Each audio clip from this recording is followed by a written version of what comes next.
शांतिलाल जी बिलवाल हम सब युवा कार्यकर्ताओं के लिए एक आदर्श थे। उनकी सरलता, सहजता और कार्य के प्रति उनकी प्रतिबद्धता, ये हम सबको उनसे सीखना चाहिए था। अब हर वक्त एक विषय आता, अपराजित योद्धा, अभी सेठिया जी बता रहे थे, तो कोई चुनाव नहीं हारे। यानी जब झाबुआ के शासकीय महाविद्यालय में विद्यार्थी परिषद को कोई पहचानता नहीं था, चारों तरफ NSY का कब्जा हुआ करता था, हॉस्टल से लगा के कॉलेज में, तब हमको शांतिलाल जी बिलवाल के रूप में एक किरण दिखी और सब कार्यकर्ताओं ने मिलकर उस चुनाव को जीता। मैं समझता हूँ कि वो हमारा पहला चुनाव था जो हमारे इस महाविद्यालय में कब्जा हुआ। यानी उनके हर चुनाव कठिन चुनाव थे। वो दूसरा चुनाव लड़े जब जनपद का, वो भी काफी कठिन चुनाव था, लेकिन उसको भी हम जीते। और तीसरा चुनाव जो जिला पंचायत का वो लड़े, तो वो ऐसा वार्ड था जहाँ कभी भारतीय जनता पार्टी नहीं जीती, कभी भी नहीं जीती। इवन अपने कार्यकर्ताओं का कहना था कि यार शांतिलाल जी को यहाँ क्यों लड़वा रहे, शांतिलाल जी हार जाएंगे तो उनका मान सम्मान कम होगा, उनका भविष्य खतरे में आ जाएगा। लेकिन उस चुनाव को भी उन्होंने उतनी ही ताकत के साथ जीता। उनकी अपनी एक शैली थी कि सभी कार्यकर्ताओं के बीच में काम का वितरण करना, हर कार्यकर्ता को जिम्मेदारी देना और उनकी मित्रता भाजपा के कार्यकर्ताओं के अलावा, जैसे शिक्षक हैं, ग्राम पंचायत के सचिव हैं, आंगनबाड़ी के लोग हैं, स्वास्थ्य विभाग के लोग हैं, ऐसे ऐसे लोगों के साथ उनकी मित्रता थी कि उन्हें बिना कहे भी वहाँ के लोग उनके लिए काम करना आरंभ कर देते थे। ये उनकी एक बड़ी विशेषता थी। हम सोचते हैं ना कि यार वहाँ भाजपा के 4 करता है तो 4 नहीं थे, वहाँ 8 रहते थे। 4 शांतिलाल जी के मित्र भी वहाँ पे साइलेंट रूप से भाजपा के लिए या उनके लिए काम करते थे। निश्चित रूप से उनकी प्रथम पुण्यतिथि के अवसर पर आज यहाँ पर श्रद्धांजलि का कार्यक्रम हुआ है और यहीं सांसद कार्यालय पर अभी 5 पौधा का रोपण भी किया जाएगा। और उसके बाद विशेष आवश्यकता वाले बच्चों का जो आश्रम है रंगपुरा, वहाँ पर आज सभी बच्चों के लिए बिलवाल परिवार की ओर से, देवराज और उदय बिलवाल परिवार की ओर से बच्चों का स्पेशल भोजन रखा है इसके तुरंत बाद। तो हम भी जाएं और उन बच्चों को यदि अपने हाथ से हम परोसेंगे तो बच्चों को भी अच्छा लगेगा। और 14, 15 और 16 ये आने वाली तारीखों पे 3 दिन का जिला स्तरीय कबड्डी का टूर्नामेंट रखा है राजगढ़ नाका के गरबा ग्राउंड में। तो उस कार्यक्रम में भी हम सबको बढ़ चढ़कर हिस्सा लेना है, सम्मिलित होना है, देखने के लिए आना है, व्यवस्थाएं देखना है और ये सब करना है। तो ये सूचना भी मैं आपको देना चाहता था।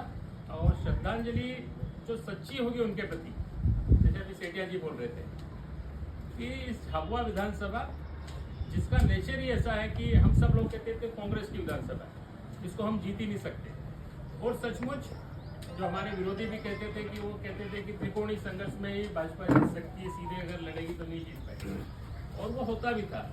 जब 2003 में भवेश सिंह जी जीते और उसके ठीक 5 महीने बाद जब लोकसभा का चुनाव आया तो हमारी बहन रेलम चौहान झाबुआ विधानसभा में हारे। 2008 में हम हार गए थे, विधानसभा भी और लोकसभा भी हम हारे। फिर 2013 में जब शांतिलाल जी चुनाव जीते और 4-5 महीने के बाद जब फिर लोकसभा का चुनाव आया तो दिलीप सिंह जी फिर हारे। ऐसे ही 2018 में जब गुमान सिंह जी डामोर हमारे विधायक बने और 5 महीने बाद 2019 में जब चुनाव आया तो हम लोकसभा में भी हारे। यानी वो स्वयं लड़ रहे थे तो भी हम हारे। तो हमारे विरोधी भी कुछ गलत नहीं बोलते थे, वो भी लगभग ठीक ही बोलते थे कि भाजपा यहाँ अकेले अपने दम पर कभी चुनाव नहीं जीत सकती। 2018 के अभी चुनाव 2023 के चुनाव दुर्भाग्य से हम इस विधानसभा को हार गए। लेकिन उसके बाद कार्यकर्ताओं ने जो सबक लिया उस हार से और उसके बाद जो एकजुटता का परिचय दिया, तो उसका परिणाम यह हुआ कि 2019 में हम पहली बार अपनी पार्टी के दम पर इस चुनाव को जीते। ये पूरे इतिहास में आज़ादी के बाद ये पहली बार हुआ है कि 2019 में कोई ट्रेंगुलर फाइट नहीं थी, कुछ नहीं था, सीधी कांग्रेस थी और हम थे और हम 10,000 वोटों से इस चुनाव को जीते। मेरा ये सोचना है और आप लोगों से यह आग्रह भी है कि बस यही परिणाम की स्थिति हमेशा हमारे साथ बनी रहे। ये शांतिलाल जी के प्रति सच्ची श्रद्धांजलि होगी कि झाबुआ विधानसभा हमारा कब्जा रहे। कौन उम्मीदवार होगा उसकी हमें चिंता नहीं है, लेकिन ये सच्ची श्रद्धांजलि रहेगी क्योंकि वो जिस तरीके से जन जन से जुड़े हुए थे, वो लोगों को बहुत अपेक्षाएं थी उनसे और वो कर भी रहे थे।